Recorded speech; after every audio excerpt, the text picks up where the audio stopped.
Movie की शुरुआत में हमें फरवरी 19 का युद्ध दिखाया जाता है, जहां पर आमने सामने गोलीबारी हो रही होती है। यहां पर हमें नैरेटर की आवाज़ में बताया जाता है कि यह जंग 4 साल से चल रही है और रुकने का नाम नहीं ले रही है। इस युद्ध में दोनों तरफ के काफ़ी सैनिक मारे गए थे, इसलिए सैनिकों को अपने मरे हुए साथियों को देखकर काफ़ी बुरा लगता था। जब वे जंग जीत गए तो बचे हुए कुछ विरोधी सैनिक वहाँ से भाग गए, तो जनरल ने अपने 2 सिपाहियों को उनका पीछा करने के लिए भेज दिया। वे 2 सैनिक उनका पीछा करते करते एक घने जंगल में आ गए, जहाँ पर उन्हें खूब सारा सोना मिला, लेकिन वे इस सोने के साथ आगे नहीं बढ़ सकते थे।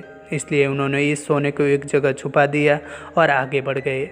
यहाँ पर सीन चेंज होता है और मूवी वर्तमान में शिफ्ट होती है, जहाँ पर हमें बैगी मिडनाइट नाम की एक सीक्रेट एजेंट को दिखाया जाता है, जो प्लेन से उतरती हैं और गाड़ी में बैठकर एक घर पर जाती हैं। घर पर जाकर वो जैसे ही दरवाज़ा ओपन करती हैं तभी 2 आदमी उस पर गन तान देते हैं, लेकिन उनमें से एक आदमी उसे पहचान लेता है। उसका नाम क्रिस कैनन होता है।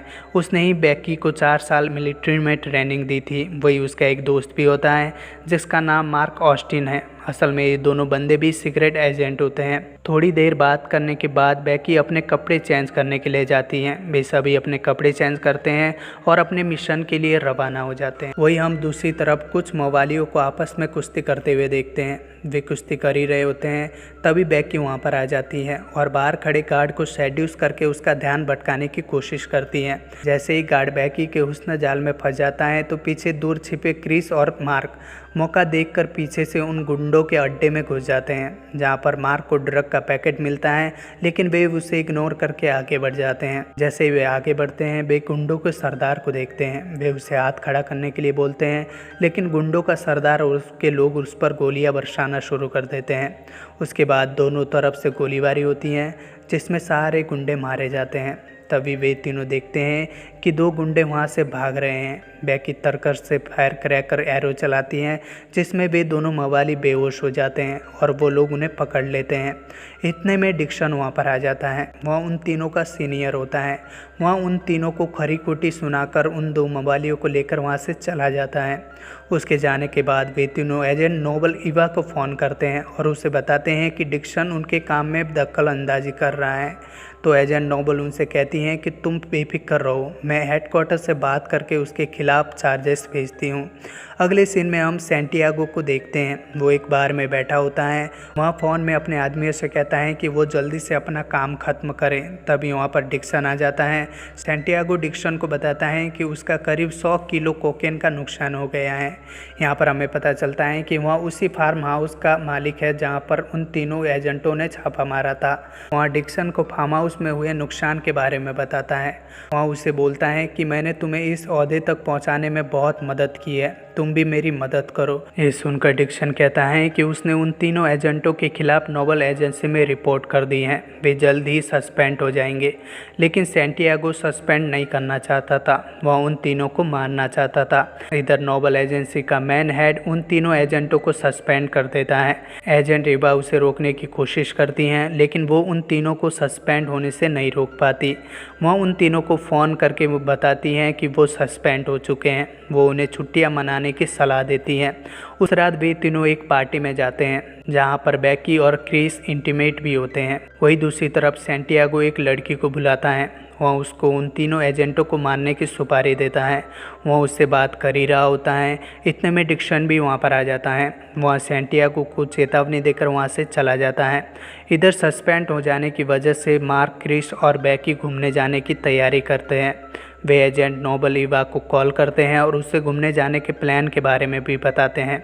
उनकी ये सारी बातें सैंटियागो कम्युनिकेशन डिवाइस के जरिए सुन लेता है, जो उसे डिक्सन ने दिया था। वो उन तीनों के पीछे पड़ जाता है। मार्क, क्रिस और बैकी जंगल में जाकर वहाँ पर छुट्टियाँ बिताने लगते हैं। वही सैंटियागो उनको मारने का प्लान बना रहा होता है। एक दिन जंगल में बैकी पेशाब करने के लिए जाती हैं, जहाँ पर वो मानव खोपड़ी देखकर डर जाती हैं। डर के मारे उसके मुंह से चीख निकल जाती है। उसकी चीख सुनकर मार्क और क्रिस उसके पास जाते हैं। वे उस खोपड़ी का अच्छी तरह मुआयना कर रहे होते हैं। तभी उन्हें वहाँ पर एक डायरी मिलती है। वे उसे पढ़ते हैं तो उन्हें पता चलता है कि यह सोने के खजाने की डायरी है, जिसे हमने मूवी के शुरुआत में देखा था। वे उस डायरी को लेकर वहाँ से चले जाते हैं। वही सैंटियागो कुत्ते की तरह उन्हें ढूंढ रहा होता है। उस रात वे तीनों एजेंट उस डायरी को स्टडी करते हैं तो मूवी फ्लैशबैक में जाती हैं, जहाँ पर वे दोनों सैनिक जिसे हमने मूवी के शुरुआत में देखा था, उन्हें आसपास के कबीले वालों ने मार दिया था। मरते मरते उसमें से एक सैनिक ने सोने को जहाँ छिपाया था वहाँ का नक्शा बना दिया था। ये स्टोरी पढ़ के वे तीनों एजेंट सोने चले जाते हैं। जैसे ही सुबह होती है, मार्क और क्रिस अपना सामान बांधने लगते हैं। वही बैकी जाकर शॉवर लेने लगती हैं। तभी सैंटियागो के आदमी वहाँ पर आ जाते हैं। उनमें से एक आदमी उनकी गाड़ी लेकर वहाँ से भागने लगता है। ये देखकर क्रिस और मार्क उसका पीछा करने लगते हैं। इतने में उसकी गाड़ी जाकर एक पेड़ से टकराती हैं, जिसमें उस आदमी की मौत हो जाती है। मार्क और ऑस्टिन उसकी लाश को पेड़ की शाखा से बाहर खींच रहे होते हैं।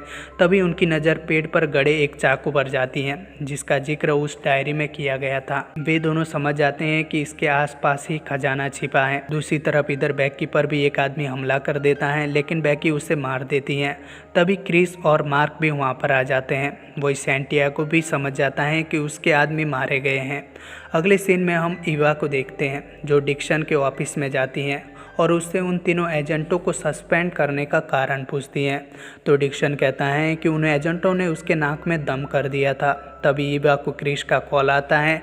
वह बताता है कि कुछ लोग उसके पीछे पड़े हैं और वो उसे मारना चाहते हैं, और वो यहाँ भी बताता है कि उसे सोने का खजाना मिल गया है। ये सुनकर ईवा वहाँ जाने लगती हैं तो डिक्सन ज़बरदस्ती उसके साथ चला जाता है। वही सैंटियागो को भी पता चल चुका होता है कि उन तीनों एजेंट के पास खजाने का नक्शा है। वही इधर उन तीनों एजेंटों को सोना मिल जाता है।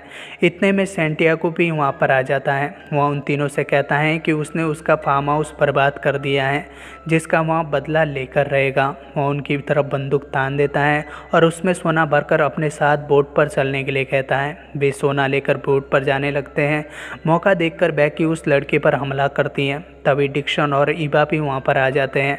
हमें यहाँ पर पता चलता है कि डिक्सन भी सैंटियागो से मिला हुआ है। वहाँ ईवा पर गन तान देता है और उन चारों एजेंटों को एक लाइन में खड़ा कर दिया जाता है। इतने में डिक्सन और सैंटियागो के बीच सोने को लेकर बहस हो जाता है, जिससे गुस्सा होकर सैंटियागो के पास वाली लड़की डिक्सन को गोली मार देती है।